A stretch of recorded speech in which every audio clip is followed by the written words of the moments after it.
This channel is proudly sponsored by the Red Room.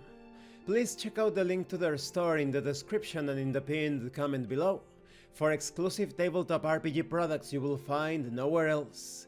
Thank you. Hi, welcome to this part of my review featuring the Elfking Revised Edition core book.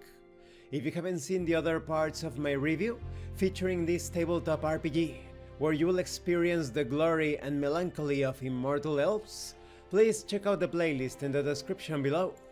This time we are going to talk about game terms and time. I was also going to talk about the resolution method, but that core mechanic is so important that I want to dedicate an entire video to it. Let's start with terminology. You have a list of terms that some of them are quite easy to understand if you are experienced enough when it comes to tabletop role-playing games. For example, Game Master, the judge or referee of the Elfking role-playing game. You have downtime, game time in between sagas. Bookkeeping, the roundup phase or general downtime where updates are noted. But there are some terms exclusive to these role-playing games such as glamour, fey magic, often a universal term for magics in general. There are secrets. These are the troll version of glamours. And there are hexes. This is the Pale Witch version of glamours. There are also some setting-specific terms such as bloodlust, a visceral compunction inherent to certain races of Aeas, notably trolls and mortals. You have glare. This is the fey word for fame. And there are seals. They comprise the Elfking monetary system, specifically small fey silver pieces. And these are just some of the terms that are well written and organized, of course. Then we have information on distance measurement. The Fae of Elfking commonly use something analogous to earthly imperial measurements for most purposes. These are based off of ancient aesthetic systems of measurements, which describe the universal relationships of the Fae realms. They are close enough to feet and inches for there to be a direct correlation between both. Even though there are certain differences, they are too minuscule to matter in general gameplay. Then we have information on time measurement. Time for an immortal is not the same as human reckoning, and is not measured sequentially. For the immortal Fae, the long aeons of continued existence tends to blend in on itself. It is therefore necessary in terms of gameplay to adhere to a specific set of rules. This being the case, when upon a quest or saga, time flows as expected and in normal fashion. The sun and the moon dictate the days according to phases. When it comes to years, for the sake of playability, it is chosen to utilize analogous measurements. In fact, the Fey year is a simpler, more streamlined version of our own, in that the vagaries of an earthly wobble in space or imperial decree has been discarded in favor of a more regimented affair.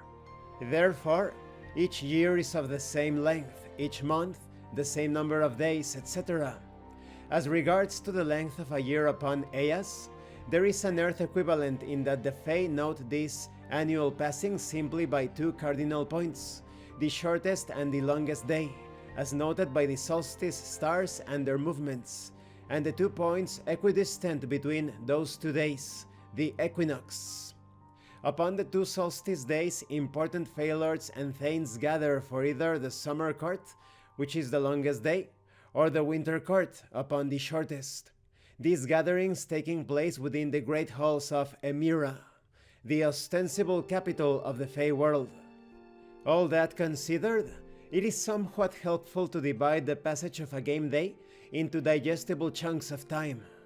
Rather than rely upon divisions of morning or evening, it is chosen to divide it into 6 4-hour segments, which are dawn, morning, noon, dusk, starlight, and deep night. This convenient segment of time provides you with the means to either increase or decrease the intensity or frequency of game encounters, as well as accounting for rational rest periods.